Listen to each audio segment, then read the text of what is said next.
there are many questions surrounding the origin and ancestry of Southern Africa's colored people.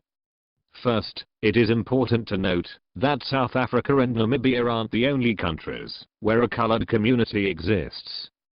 Colored people can be found in all Southern African countries, including Mauritius. Some of these communities have different ancestry and origins. However, in Southern Africa, particularly South Africa and Namibia, all coloreds share one origin story. The average colored has ancestry from Africa, Asia, Europe, Polynesia and Micronesia.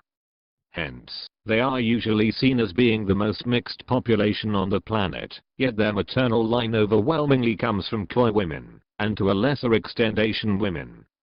In 1488 the Portuguese explorers were the first Europeans to trade with the natives. They traded iron, copper and brass for meat, salt and water. However, this didn't last as Portuguese explorers stole cattle and raped Khoi women, and the Khoi ended up killing them. Therefore, Van Riebeeck is not the first European to land at the Cape. In fact, the English East India Company arrived before the Dutch in 1613, and they traded with the Goringhaekwa under a man named Zor, but also with the Goringhaekanus under Orchumeo, now known as Harry D. Strandloper. Orchumeo was also an interpreter as he became fluent in the languages of Dutch, English and French. Jan van Riebeeck arrived at the Cape in 1652. He brought 11 slaves with him, namely Anthony, Eva, and Jan, Brain, Malagasy slaves from Madagascar. He also bought Angela van Bengal in October 1655. Later on he would sell her to Abraham Gabima, who would free her 6 months later, making her the third slave to be freed at the Cape. She would go on to marry a Cape Burgher, and after his death she inherited a large property in Table Valley. The first slave to be set free was Catherine van Bangal, from Salagan in Bengal, present-day Bangladesh. She was freed in April, in order to marry Jan Wouters. Their wedding marked the first and earliest mixed marriage in South Africa. In March 1657, 3 little slave girls arrived at the Cape, Cornelia and Elizabeth, who were Arabian slaves from Abyssinia. Clean or small Eva was sent as a gift from the King of Madagascar, in order to encourage trade with the Dutch. Anna de Koning, the daughter of Angela van Bengal, would later inherit Great Constantia, one of the colony's largest wine estates. Like her mother, Anna made quite a name for herself, moving from slave to owner of a great mansion at Great Constantia. She is also the only slave from that period, of whom there is a portrait. Like her mother, she was considered a true beauty. Van Riebeeck also took a young Khoi girl, named Krotoa, or Eva, as a servant. She was the niece of Orchumeo, and later became a translator, emissary, and diplomat between the Dutch and the various Khoi clans. The first major shipment of slaves landed on March 28, 1658, aboard the Amersfoort with 174 Angolan slaves, and on the 6th of May, the Hasselt arrived from Guinea, with 228 slaves from Dahomey. These were the only West African slaves to be brought to the Cape during VOC rule. Majority of the VOC slaves came from Madagascar, Mozambique, Mauritius, the Indian subcontinent, and Southeast Asia. The reason slaves were acquired from other places were because the VOC lacked the power to force the Khoi and Capesan into servitude. They were dependent on the Khoi and Capesan for supplies and livestock. In the decades before the 1730s, majority of slaves came from the Bengal, Malabar and Coromandel coasts of India, and Ceylon. Many slaves tried to escape and were caught, but some got away and lived inland, setting up marooned communities, becoming commandos and plotting ways to attack the Dutch. One of these was a man called Damon from Malabar, who made his way inland, built a hut, made crockery, clothes and planted a variety of crops from stolen seeds. The stream that supplied him with water lies about 16 kilometers west of the Storms River, and is now called Damon's Fountain, in Plettenberg Bay. Approximately 10 wars occurred from 1657 until 1789, fought between the Dutch and the Khoi were successful in many of them. Goring Hakra man, named Nomoa, also known as Doman, together with Orchumeo were the staunchest critics of Van Riebeeck. In 1658 Van Riebeeck seized several Khoi leaders as hostages and they waged a war with the Dutch. Doman suggested waiting for rainy weather, so that the gunpowder in the matchlock muskets would be too damp to fire. Doman and Orchumeo became the victors after a year-long battle. In 1679, Simon van der Stel became commander and later became the first governor at the Cape. He was born from an Indian slave mother and a Dutch father. In 1699, his son Willem took over as governor. Unlike Van Riebeeck, they traded fairly with the Khoi, and acknowledged their expertise in cattle farming. Under Simon, the infrastructure of Stellenbosch, Franschhoek and the Drakenstein developed with the help of the Free Blacks. Free Blacks were a group of freed slaves and mixed-race people. This occurred long before the arrival of the French Huguenots.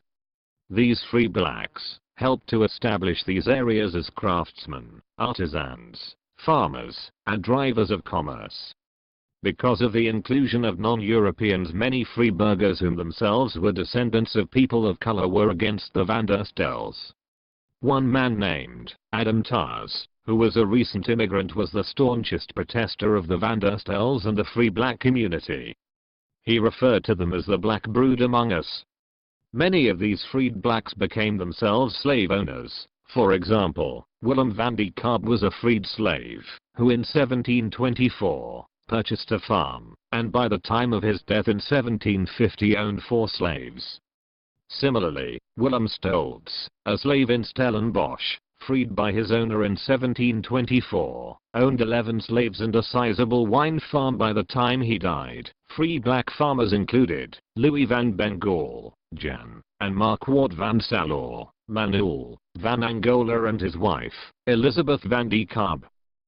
Other free black families settled along the Eerste River.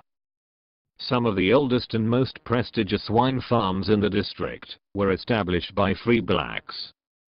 The early days at the Cape did not have entrenched segregation. All of these people were amongst the founders of the colored, Griquas and Buster communities of today.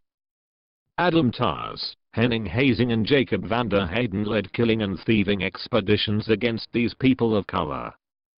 Hence, Governor Willem van der Stel took action against Tars and his cronies, intent on stopping the cattle rustling and murder of indigenous and free black people.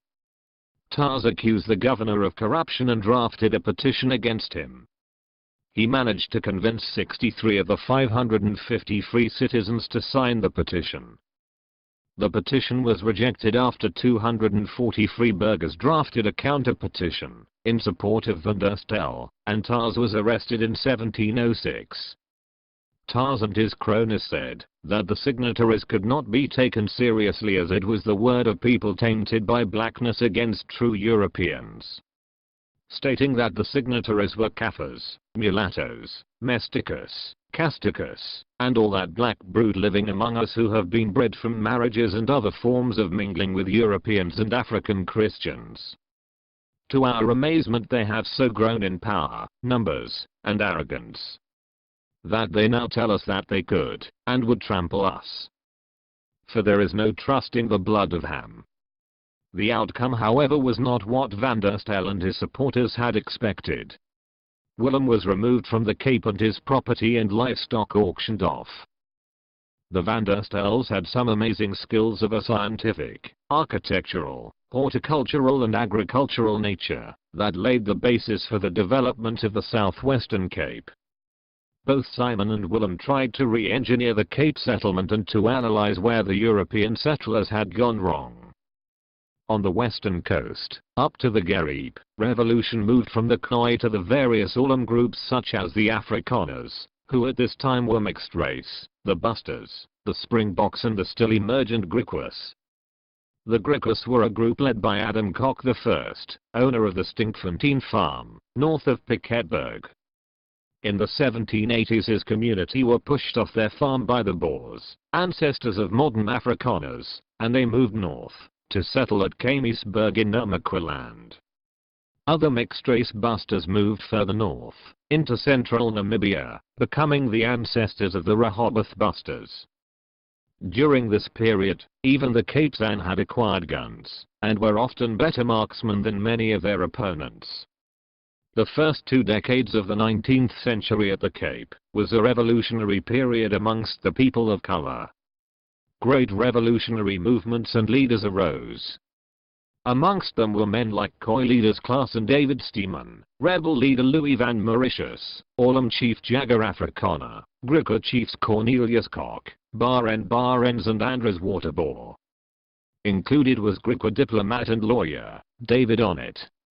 In 1808, the largest slave uprising ever happened at the Cape in which Khoi and slaves participated. Louis van Mauritius, a tailor and slave, led a remarkable slave rebellion involving almost 340 people. Their aim was to remove the colonial government by force, and replace it with freed slaves. Unfortunately, Louis was caught, and with a few other rebels was convicted of treason, and hanged for causing the uprising. Andries Waterboer, Koch's successor, founded Griqualand West, and controlled it until the influx of Europeans, after the discovery of diamonds. In 1834, with the help of Arnott, the Cape Colony recognized Waterboer's rights to his land and people. The Griqua, led by Adam Koch III, migrated east and established Griqualand East. Khoi and mixed Khoi groups were excellent horsemen and marksmen, giving the Dutch a hard time. Hence, the Gariep Khoi, like the Griqua, were considered to be an independent nation.